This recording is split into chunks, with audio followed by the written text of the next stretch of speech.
O Saber Direito desta semana é sobre as normas jurídicas no direito desportivo. Apresenta direito desportivo, noções introdutórias, lei Pelé, aspectos gerais, justiça desportiva, noções gerais, estatuto do torcedor e direito desportivo internacional. O professor é Gustavo Lopes de Souza.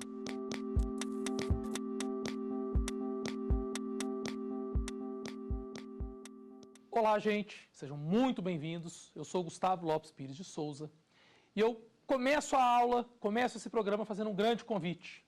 Convido vocês a fazer uma grande viagem comigo pelas normas, pelas regras e pelo espetaculoso e, por que não, viciante direito desportivo. Eu tive a satisfação de fazer o curso de mestrado em Direito Desportivo na Espanha, sou vice-presidente do Instituto Brasileiro de Direito Esportivo e membro da Academia Nacional de Direito Esportivo, onde ocupo a cadeira número 36.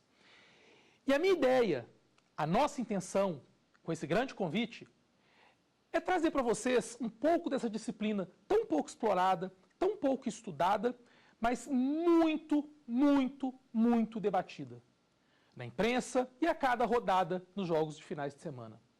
O que a gente pretende aqui é fazer com que você, estudante de direito, agregue conhecimento, possa utilizar aquilo que aprender aqui nos seus concursos públicos, nas suas provas, que você, profissional do direito, possa também atuar na área do desporto, na área do direito esportivo, e por que não, para você que não é da área jurídica, poder conhecer um pouquinho dessas grandes matérias que a gente debate nos finais de semana.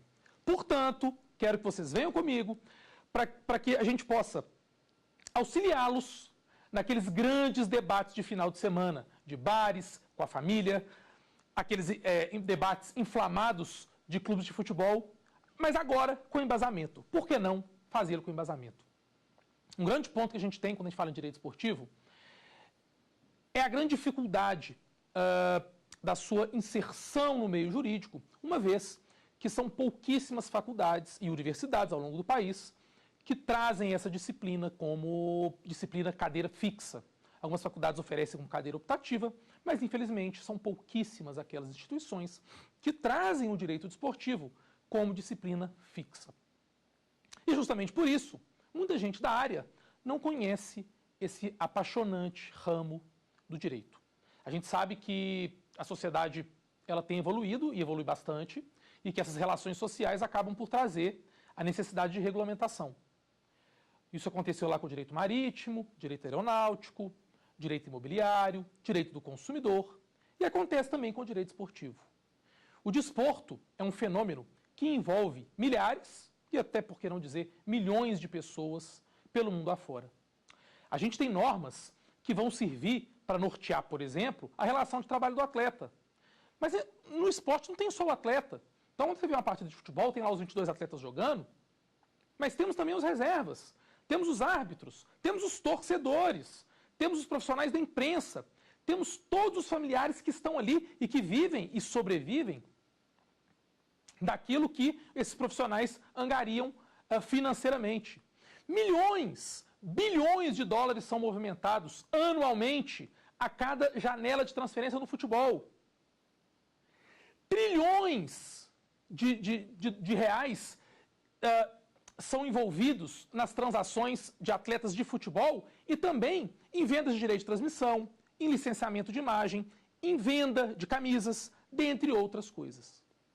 Temos grandes eventos esportivos todos os anos, a Copa do Mundo, a final do futebol americano nos Estados Unidos, a Copa do Mundo de futebol, claro, os Jogos Olímpicos de verão, os Jogos Olímpicos de inverno. Gente, outra coisa, às vezes fica se prendendo aos esportes de massa, mas temos a Copa do Mundo de Rugby, que é um dos eventos mais assistidos no mundo. Temos competições de modalidades pouco midiáticas, mas que atraem grande público pelo mundo afora, inclusive modalidades locais. E tudo isso envolve o direito do desporto. O direito do desporto que suplanta aquelas normas tradicionais que a gente está acostumado e vai muito, muito além, muito mais além. Mas o que a gente tem que discutir no primeiro momento é: o direito desportivo é um ramo autônomo? Ele possui autonomia científica? Ou ele nada mais é do que um conjugado de vários ramos? Como eu dizia, o direito esportivo traz a regulamentação, por exemplo, do atleta profissional. Aí tem um pouquinho de direito de trabalho. Quando eu falo das transações, temos um pouquinho de direito empresarial. Quando a gente menciona a relação do torcedor, um pouquinho de direito do consumidor, direito contratual e por aí vai. Ou seja, o direito esportivo, ele bebe um pouquinho da fonte das mais variadas disciplinas jurídicas.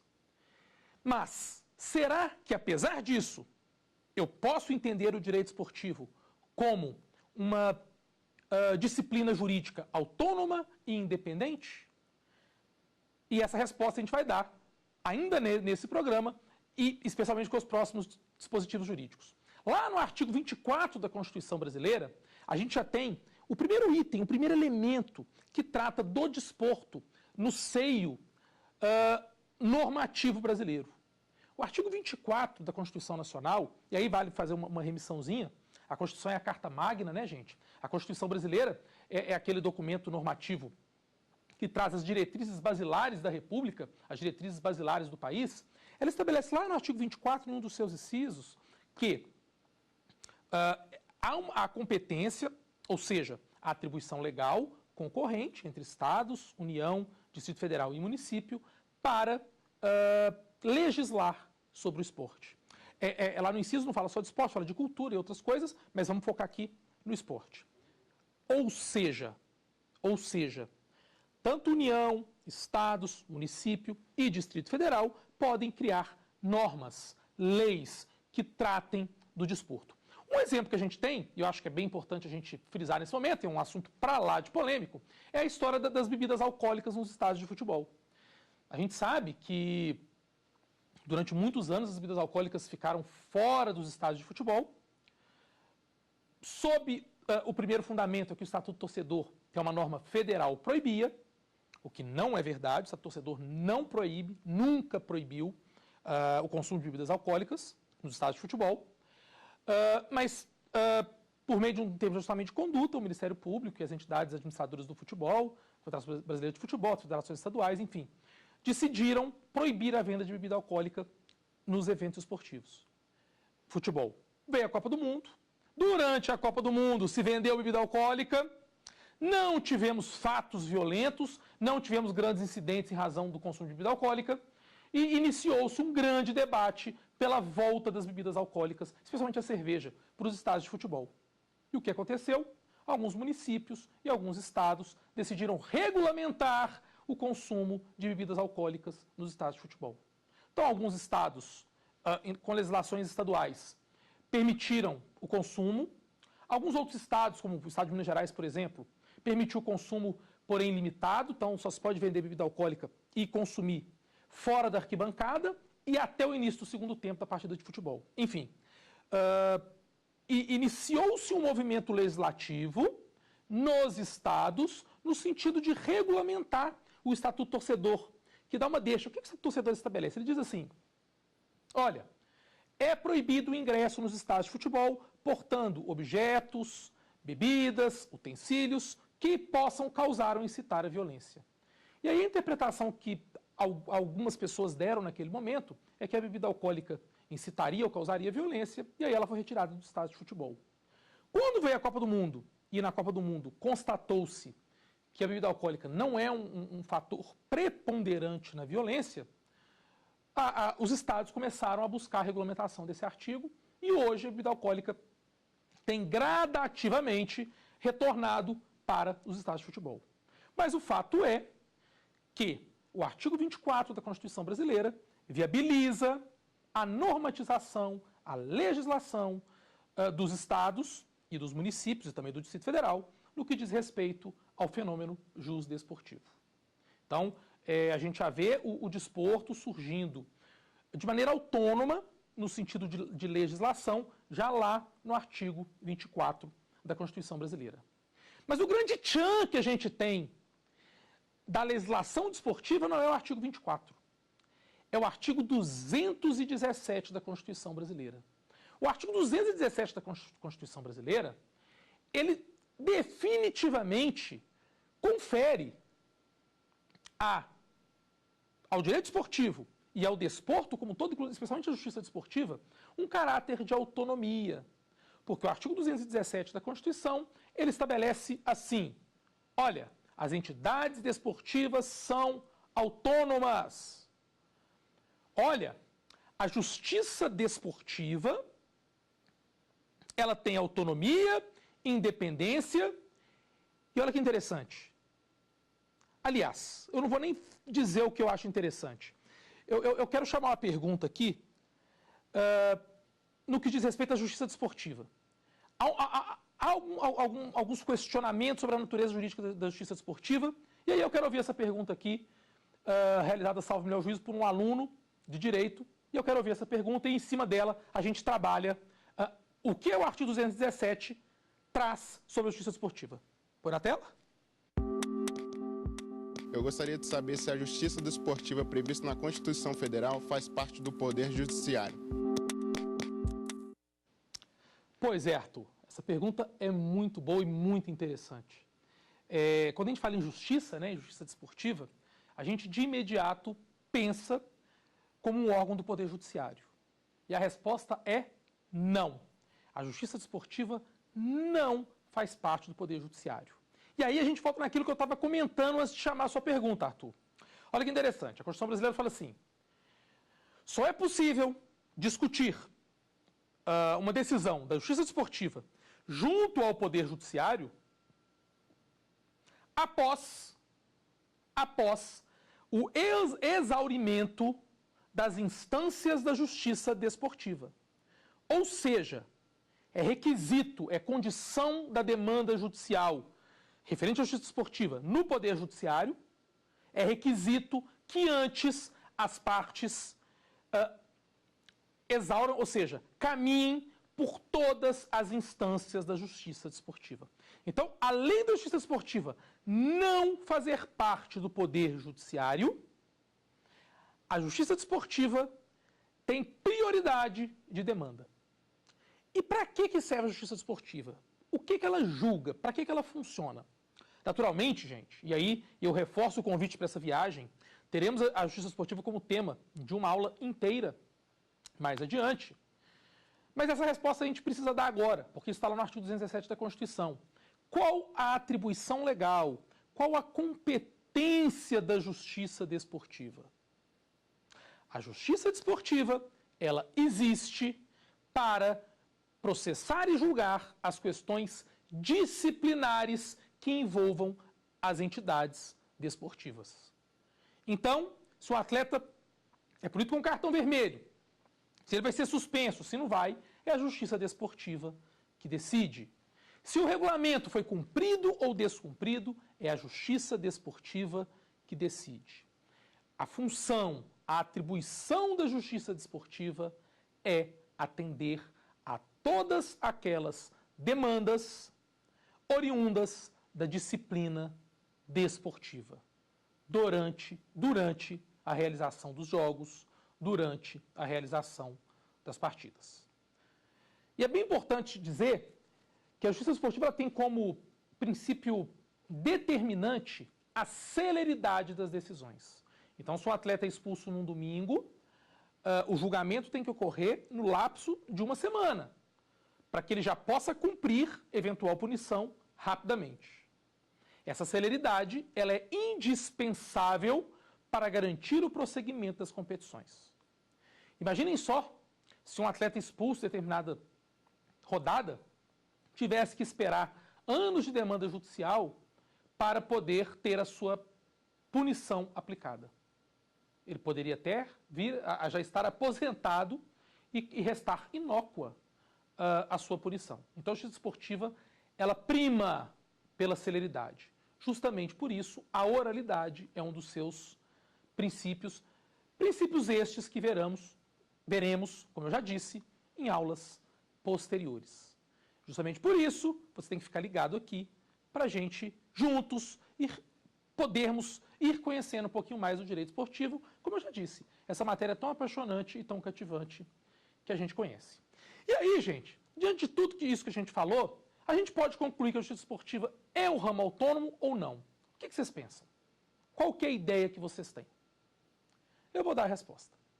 O direito esportivo é, sim, um ramo autônomo do direito. É uma disciplina multidisciplinar, porque ela bebe de várias outras fontes, mas ela tem autonomia, sim. E por que ela tem autonomia? Porque a Constituição lhe dá esta autonomia. Porque temos uma série de normas específicas e especiais do direito desportivo. Veremos, por exemplo, quando estudarmos a Lei Pelé, que o contrato de trabalho do atleta ele é muito diferente do contrato de trabalho do trabalhador não atleta. Veremos que na relação de consumo entre um torcedor e a entidade de prática desportiva, há uma diferença colossal com a relação de consumo do consumidor com uma empresa prestadora de serviço ou fornecedora de um produto. O direito esportivo é sim o ramo autônomo. E vamos mais longe, gente. Eu estou falando em legislação brasileira, mas o direito desportivo ele tem por característica a sua internacionalização. Óbvio. Por quê? Pensem comigo. Uma equipe é considerada a melhor equipe do seu bairro. O que ela quer virar depois? A melhor equipe da cidade. Depois ela quer ser a melhor equipe do estado. Depois ela quer ser a melhor equipe do país, do continente e do mundo. Hoje é uma briga de foice das equipes brasileiras para disputar a Copa Libertadores da América. Por quê? Porque o sonho de toda equipe é ser campeã do mundo. Agora, para uma equipe ser campeã do mundo, ela precisa seguir algumas normativas, algumas regras que não são nacionais. Porque uma equipe brasileira vai disputar uma partida com uma equipe espanhola, que vai disputar uma partida com uma equipe marroquina. E todas essas equipes precisam estar balizadas numa mesma normativa. Então, o direito esportivo, ele, além de ser uma disciplina autônoma, consagrada na Constituição brasileira lá no seu artigo 217, o direito desportivo, ele também é consagrado em âmbito internacional como disciplina autônoma.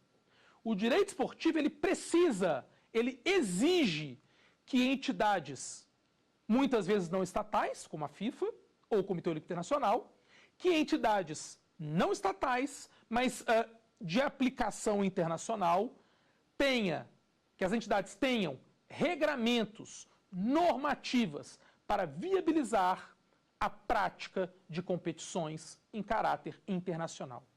Imaginem só se a gente tivesse uma partida de futebol com regras diferentes. Seria plenamente impossível uma equipe brasileira disputar uma partida com uma equipe inglesa. Se a equipe inglesa pudesse utilizar as mãos, a equipe brasileira não. Se o tempo de jogo fosse diferente para a equipe de um país ou para a equipe de um outro país. Enfim, esta unificação de normas ou essa normatização internacional é imprescindível para a existência do esporte. O que reforça, de maneira bastante efetiva, a autonomia do direito desportivo. Bom, uma vez superado esse ponto que diz respeito à autonomia do direito desportivo, passa-se a um ponto muito, muito, muito relevante, que é a evolução histórica dessa legislação desportiva. A legislação desportiva que não começou com essa pujança que temos hoje. Hoje, temos uma norma geral do desporto, que é a Lei Pelé. Essa norma traça todas as principais diretrizes do ordenamento jurídico desportivo brasileiro, mas ela não nasceu da noite para o dia. Ela é fruto de uma construção, de uma evolução histórica. E essa evolução histórica, ela começa lá no início do século passado. É muito, muito importante que a gente identifique as etapas que a legislação desportiva galgou até chegar nos dias de hoje. Até chegar no momento em que as entidades desportivas possuem plena autonomia de funcionamento, de organização, de instituição e de constituição. E assim a gente chega à primeira norma esportiva.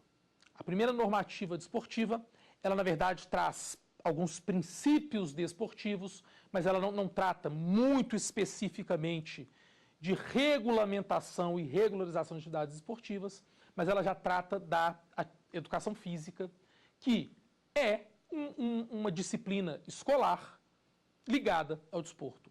Então, a primeira normativa surgiu lá com Getúlio Vargas, lá no Estado Novo, criando a disciplina de educação física e exigindo a sua obrigatoriedade nas escolas.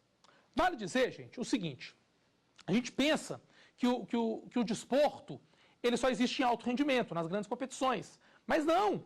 O desporto é também uma atividade lúdica. O desporto também significa saúde.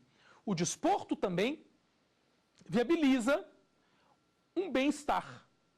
E o Estado busca, como também princípio constitucional, a busca do bem-estar, da saúde. Por que não da inserção e da interação social? E a educação física tem um papel muito importante nessa caminhada.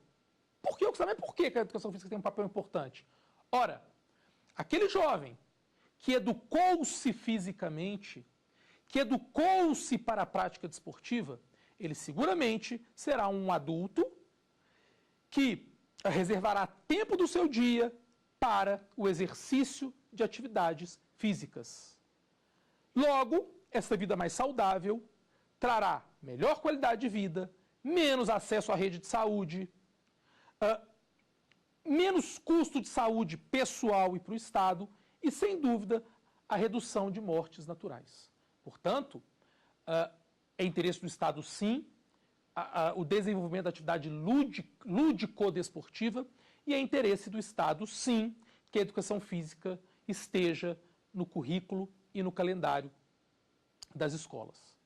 Portanto, o embriãozinho ali da nossa legislação esportiva foi uma lei, uma norma lá do Estado Novo que tratou da educação física. Então, gente, a primeira norma jurídica que tivemos afeita ao direito esportivo veio lá no Estado Novo, lá no início dos anos 30. Né?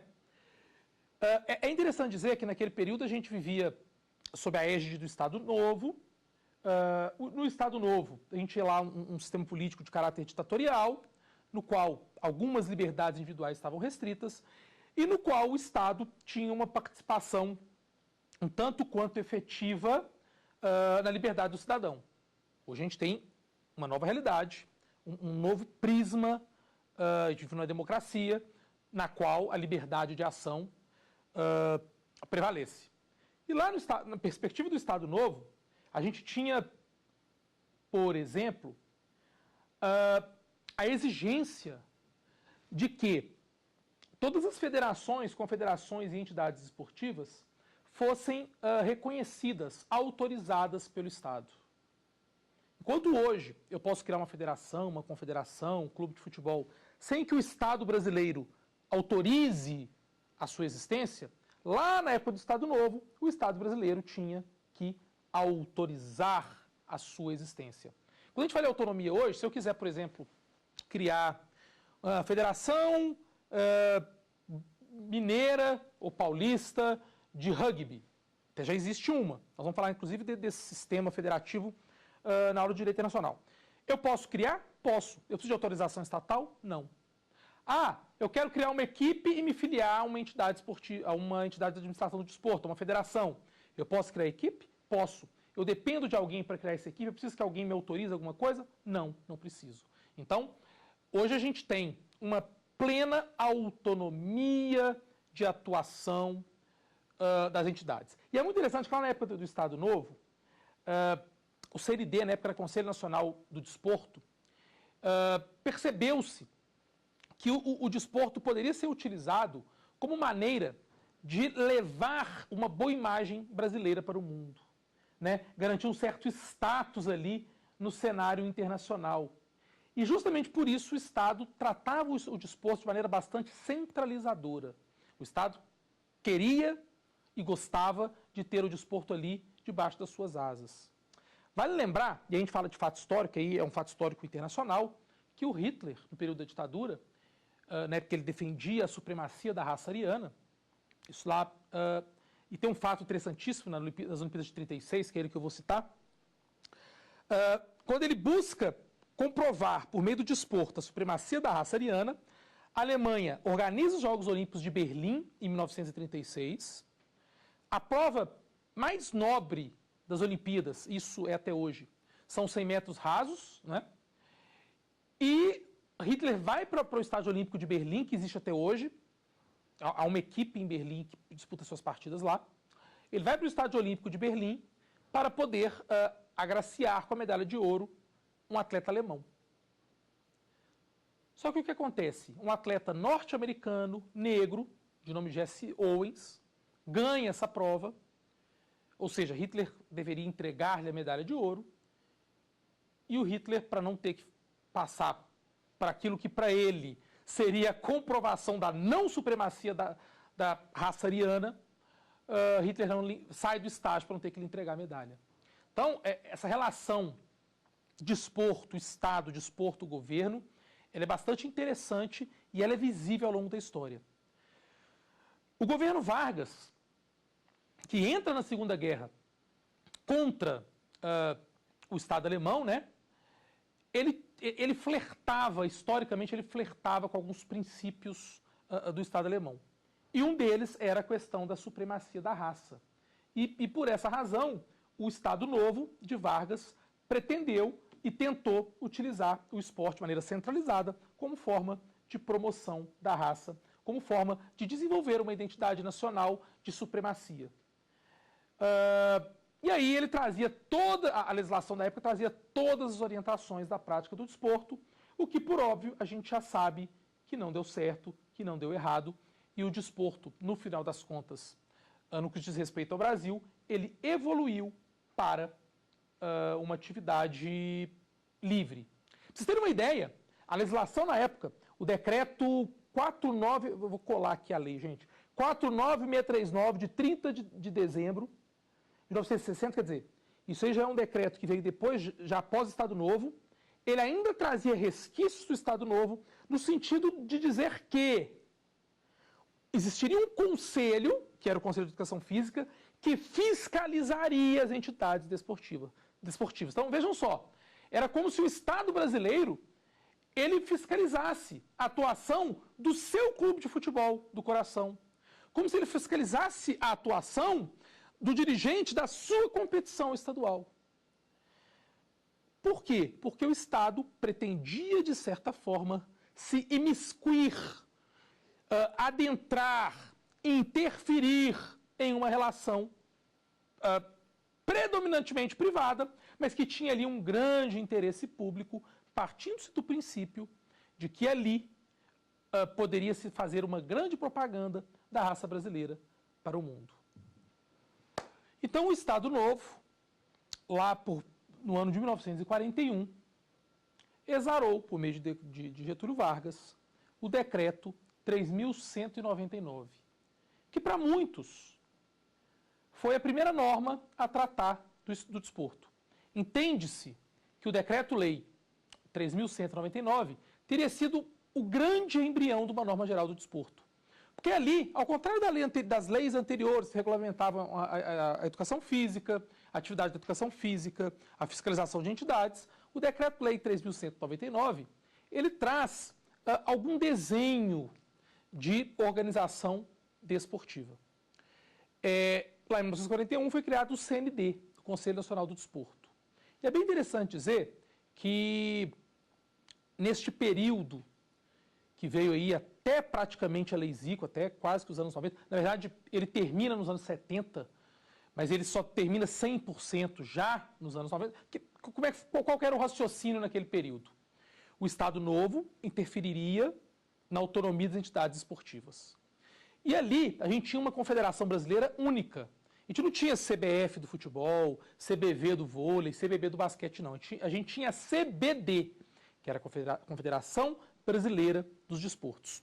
E aí, quem gosta de futebol e já parou para acompanhar as partidas da seleção brasileira nos anos 50, 60, 70, vamos focar em 70, né? No ano do Tri, A Seleção Brasileira de Futebol carregava ali o símbolo no peito, muito semelhante ao da CBF hoje, mas ali não estava escrito CBF, ali estava escrito CBD, Confederação Brasileira de Desportos. A primeira seleção brasileira a ganhar uma Copa do Mundo com a camisa com o emblema da CBF foi a seleção de 1994. O Brasil só passou a utilizar o símbolo CBF no final dos anos 70, quando a gente tem aquela transição da autonomia nenhuma para a autonomia total que veio pós-Constituição de 88. Então, a Lei de 41 ela vigora até 73, 73 a gente tem uma nova norma, isso aí sob a égide também de um Estado ditatorial, a gente tinha o período de ditadura militar, ali surge uma nova lei também, que ainda não é a lei ideal, que ainda não é a norma ideal para o desporto, mas que já flexibiliza um pouquinho o que diz respeito à autonomia das entidades, até que em 1993 ocorre uma flexibilização total com a Lei Zico. Mas eu não vou falar da Lei Zico por enquanto, não. Então vou voltar lá para os anos 60. Lembra que eu comentei com vocês da competência da Justiça Desportiva para tratar das questões disciplinares? Então a Justiça Desportiva tem a competência e atribuição legal para tratar e lidar com as questões disciplinares. As questões disciplinares, elas são regulamentadas pelo CBJD, que é o Código Brasileiro da Justiça Desportiva. Só que o CBJD é de 2009. Antes, haviam outros códigos disciplinares. Em 62, a gente tinha 2 códigos disciplinares. O CND criou 2 códigos disciplinares. Um código disciplinar, um CBJDF, que era um Código Brasileiro da Justiça Disciplinar do Futebol, e o CBJDD, que era dos demais desportos. Naquele momento, naquele período, havia ali uma diferenciação normativa sobre quais as normas disciplinares do futebol e quais as normas disciplinares das demais modalidades.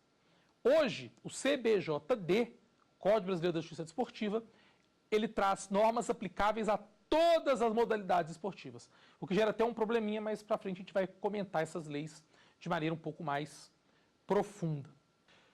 Então, gente, vem a Lei Zico, liberal, revolucionária, prevê o clube-empresa, moderna. A Lei Zico, que é de 1993, do período pós-Constituição, ela carrega esse nome, porque o ex-atleta Zico era o ministro extraordinário dos esportes naquele período. E ele que foi o grande mentor daquela norma. A Lei Zico talvez seja, considerando que hoje a gente tem a Lei Pelé, a Lei Zico talvez seja a norma do desporto mais moderna que já tivemos. Possivelmente, a Lei Zico seja, repito, a norma mais moderna do desporto que já tivemos. Alguns detalhes dela acabaram sendo retificados depois. Dentre algumas coisas, ela previa, por exemplo, a obrigatoriedade dos clubes se transformarem em clube-empresa, isso feriria a autonomia. Então, os clubes não são obrigados a se tornar clube-empresa, mas podem se tornar clube-empresa, isso é fantástico. Acabou com o passe. Antigamente havia um vínculo que prendia o atleta ao clube chamado de passe, o passe acabou. Isso foi super polêmico, porque quando acabaram com o passe, né, ou quando decidiram acabar com o passe, houve uma confusão danada, porque os clubes entendiam que aquilo ali era o ganha-pão, né? Esse término do passe que foi sacramentado com a Lei Pelé, falaremos disso na aula também específica, por isso que eu aguardo vocês nas nossas próximas discussões, nos nossos próximos debates. Mas a Lei Zico durou somente 5 anos. Em 1998, acho legal a gente chamar uma perguntinha agora, né? A gente está nesse bate-papo aqui, vamos chamar uma pergunta, porque a gente chega no momento da nossa atual lei geral. E quais foram os fatores que levaram à criação da Lei Pelé? Vamos ver na tela aqui a perguntinha? Eu gostaria de saber como surgiu a Lei Pelé. Pois é, Danilo. Da onde surgiu a Lei Pelé? Bom, vale dizer que o nome é Lei Pelé, porque naquele momento o ministro dos esportes era o Rei Pelé. A Lei Pelé, ela surge da necessidade de se adequar dispositivos, um tanto quanto modernos, sim, da Lei Zico, mas adequá-los à realidade. A realidade possível e viável, vamos dizer assim, naquele momento. A Lei Pelé, ela surge de uma necessidade real de se criar uma lei geral do desporto, aplicável e passível de utilização pelos clubes. A Lei Pelé, gente, ela traz textos e normas regulamentares e regulamentadoras de todo o fenômeno justo-desportivo brasileiro, tratando, inclusive, do contrato de trabalho do atleta. Agora, é muito interessante, quando a gente fala de Lei Pelé, e aí é um grande ponto de partida, pensar no artigo 1º da Lei Pelé. Portanto, o artigo 1º da Lei Pelé traz dispositivos bem interessantes. Ele estabelece mais ou menos assim: olha, o sistema desportivo brasileiro, todo ele será regulamentado pela Lei Pelé, que, além disso, receberá e aceitará, como aplicáveis no fenômeno desportivo brasileiro, normas internacionais e as regras das mais variadas modalidades esportivas. Então, o artigo 1º da Lei Pelé, ele tem o condão de dizer a que a Lei Pelé veio, e mais do que isso, ao dizer assim: olha, gente, as normas internacionais da FIFA, do Comitê Olímpico Internacional, das confederações internacionais, do Tribunal Arbitral do Esporte, da Agência Mundial Antidopagem, todas estas normas internacionais serão recebidas pelo ordenamento jurídico brasileiro e, portanto, terão obrigatoriedade de aplicação no sistema jurídico brasileiro. Então, a Lei Pelé, de pronto, ela já traz para o seio da sociedade brasileira, jurídica brasileira, a aplicação de normas de caráter internacional. Isso é importante, gente, porque cada modalidade, cada esporte tem as suas regras próprias. A Lei Pelé, é impossível, é humanamente impossível que a Lei Pelé, qualquer outra norma, estabeleça regras de modalidades esportivas. A cesta de 3 pontos vai a partir daqui. Para ser gol tem que ser assim. Impedimento é assado. É impossível que uma norma o faça. Então a Lei Pelé estabelece: olha, gente, as regras do futebol lá que a FIFA estabelecer estão aceitas, são aplicáveis no Brasil. As regras do basquete lá que a FIBA estabelecer são aceitas, são aplicáveis aqui no Brasil. As regras da Federação Internacional de Voleibol que forem estabelecidas são aplicáveis, sim, aqui no Brasil. Isso é muito importante.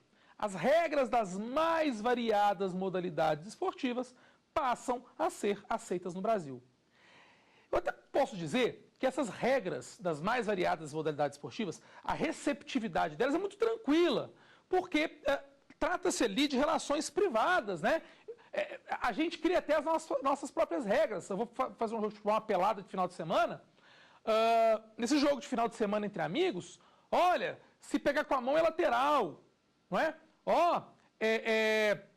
Se fizer falta é lateral. A gente estabelece algumas regras privadas que as partes combinam ali, as discussões são até pequenas. Agora, a maior relevância que tem a Lei Pelé ao aceitar as normas internacionais é aceitar algumas disposições estatutárias da FIFA, no que diz respeito a, por exemplo, o status internacional do jogador, ao que diz respeito, por exemplo, a pirâmide federativa, que a gente tem a FIFA, estou falando de futebol, né? A FIFA no topo da pirâmide, tem a Confederação Sul-Americana logo embaixo e abaixo todas as confederações nacionais, brasileira, Argentina, Uruguaia, Paraguai, por aí vai.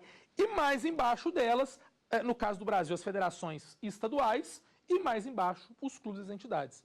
E quem se filia aqui embaixo, pensem numa pirâmide, né? Quem se filia aqui embaixo, ou atleta ou clube, ele está sujeito a todas as normas que vêm da FIFA para baixo.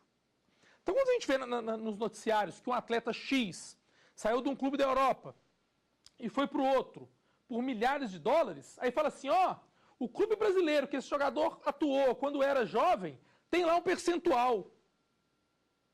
Isso está estabelecido, isso chama mecanismo de solidariedade, que é previsto e estabelecido na normativa FIFA, no Estatuto FIFA, e que posteriormente foi acrescentado na Lei Pelé. E aí é o ponto que eu quero chegar.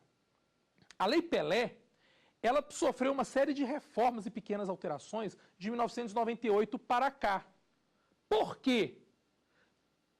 Para se adequar às realidades nacionais, às realidades brasileiras, e não só para isso, para também abarcar abranger, abraçar, receber normativas internacionais. Porque esse mecanismo de solidariedade pela normativa FIFA, ele varia só para transferências internacionais. E agora, quando a Lei Pelé passou a prevê-lo, ele também passa a valer para dispositivos, para transações e transferências nacionais.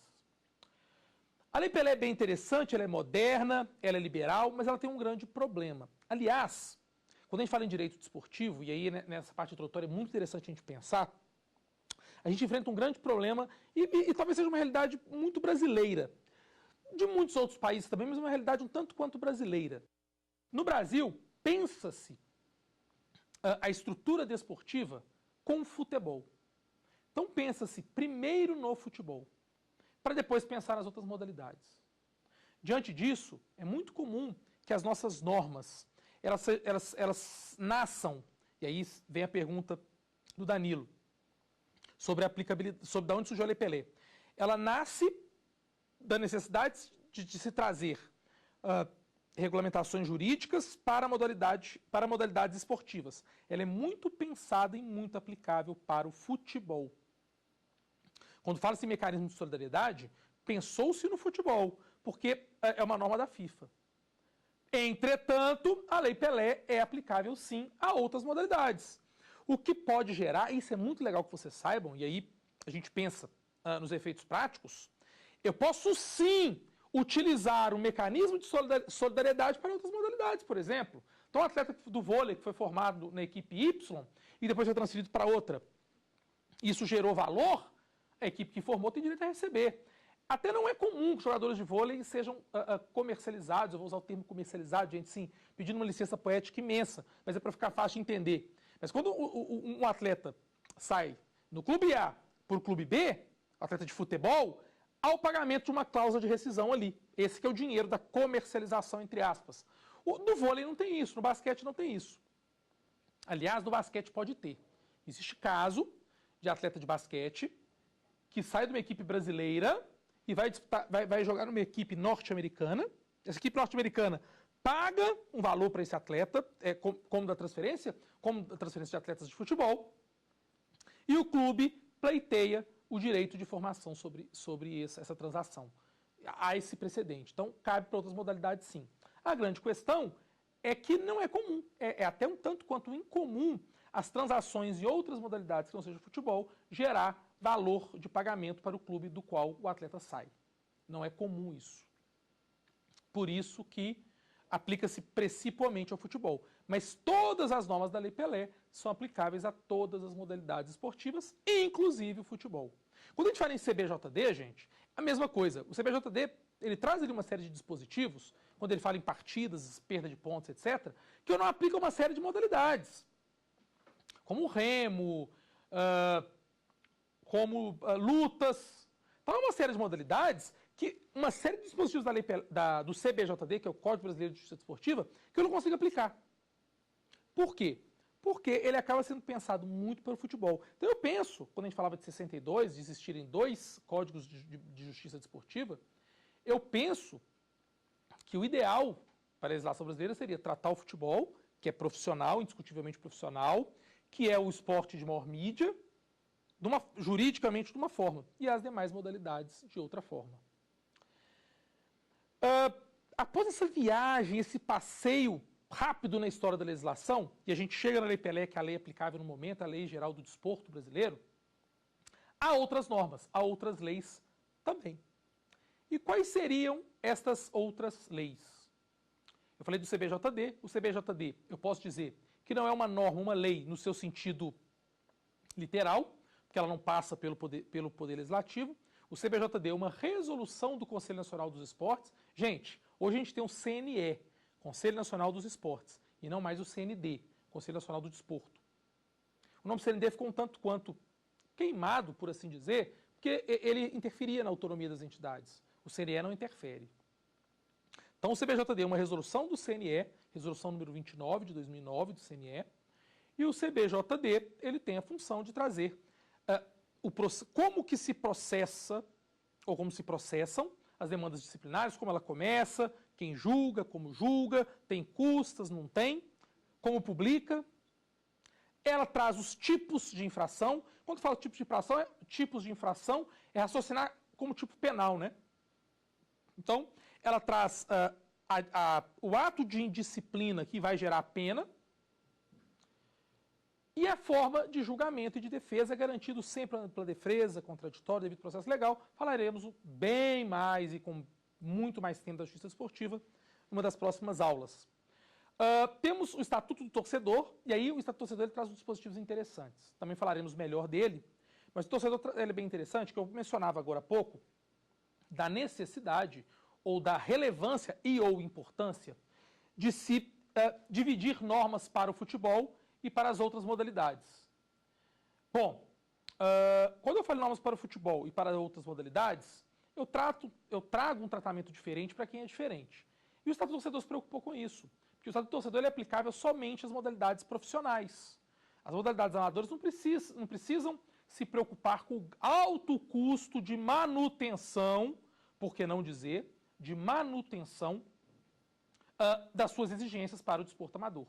Correria o risco de eu matar o desporto amador caso eu trouxesse as exigências do Estatuto do Torcedor para o desporto amador. Temos a Lei de Incentivo ao Esporte, que é muito parecida com a Lei de Incentivo à Cultura, que é uma forma que se tem, as entidades amadoras podem fazer um projeto, esse projeto, sendo aprovado pelo Ministério dos Esportes, a entidade amadora pode captar recursos no mercado, na iniciativa privada, e essa iniciativa privada passa a ter desconto de imposto de maneira proporcional à sua contribuição. É a maneira da iniciativa privada colocar dinheiro no esporte amador, incentivar o esporte e ainda assim ter isenção de tributos. Essa lei é uma lei bastante interessante, a lei do peão de rodeio, que ela equipara o peão de rodeio ao atleta profissional. Então, olha que interessante, a atividade do peão de rodeio é uma atividade desportiva. O peão de rodeio no Brasil está equiparado ao atleta profissional. E vocês não têm ideia do que significa interior de São Paulo, nos estados onde a cultura dos rodeios é muito forte, o grande evento que não é um rodeio nessas cidades. É muito, muito, muito interessante e justamente por isso houve o clamor para a regulamentação. E é interessante falar da lei dos técnicos. Há uma lei que normatiza a atividade dos técnicos de futebol. Os técnicos de futebol também têm uma lei própria. Portanto, como vocês perceberam, nessa aula de introdução, o fenômeno jusdesportivo, ele realmente demanda uma normatização. E essa normatização que começa lá atrás, no Estado Novo, de maneira intervencionista, limitadora, até culminar, hoje, pós-Constituição de 88, em normativas liberais, amplas, autonômicas. Então, vamos tentar fazer aí um apanhado geral daquilo que a gente aprendeu hoje? Vamos lá? Bom, direito esportivo é sim um ramo autônomo do direito. O direito esportivo, que nasce no Brasil por meio do artigo 217 da Constituição Brasileira, que estabelece a autonomia das entidades esportivas, autonomia e independência da justiça desportiva e determina que a justiça desportiva só pode ser questionada, ter a sua decisão questionada no Poder Judiciário após o exaurimento das suas instâncias. Respondemos a pergunta de um aluno destacando que a justiça desportiva não faz parte do Poder Judiciário. Depois, um aluno veio e nos perguntou, depois,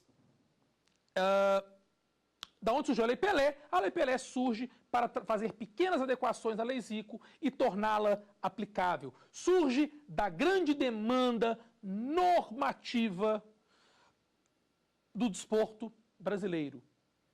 E vale dizer que a Lei Pelé ela é fruto de uma construção que começou lá no Decreto de Vargas 3.199, em 1941.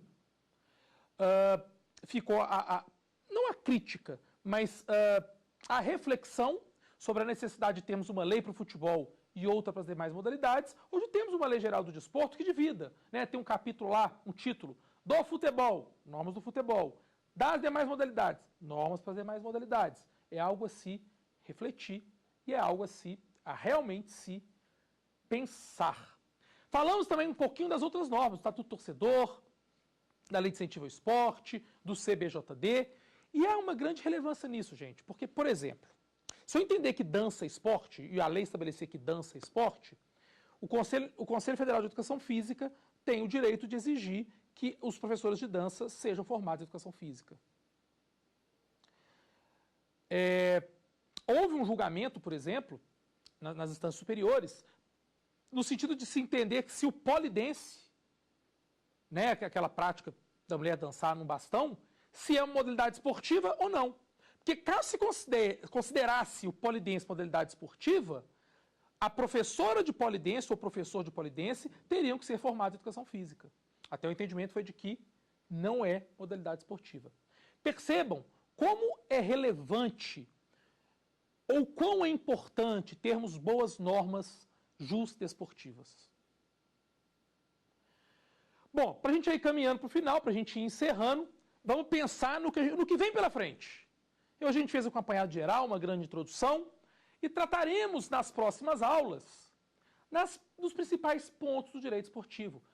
Falaremos da Lei Pelé. Quando tratarmos da Lei Pelé, falaremos um pouquinho do contrato profissional do atleta, do Sistema Nacional do Desporto, o que estabelece a Lei Pelé. Também falaremos do Estatuto do Torcedor.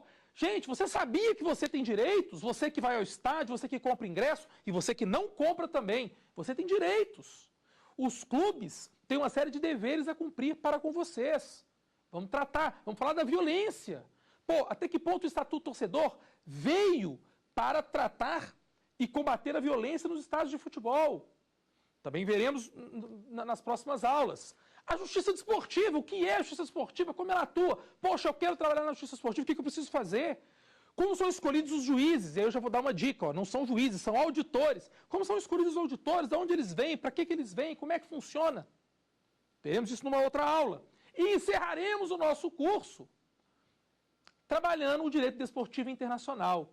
E aí, gente, galera, vai ser muito bacana a gente ver como funciona a FIFA, como funciona o Comitê Olímpico Internacional, que modalidade pode ser olímpica, que modalidade não pode ser olímpica, o que temos de competições pelo mundo afora, como elas são organizadas, como elas são estruturadas.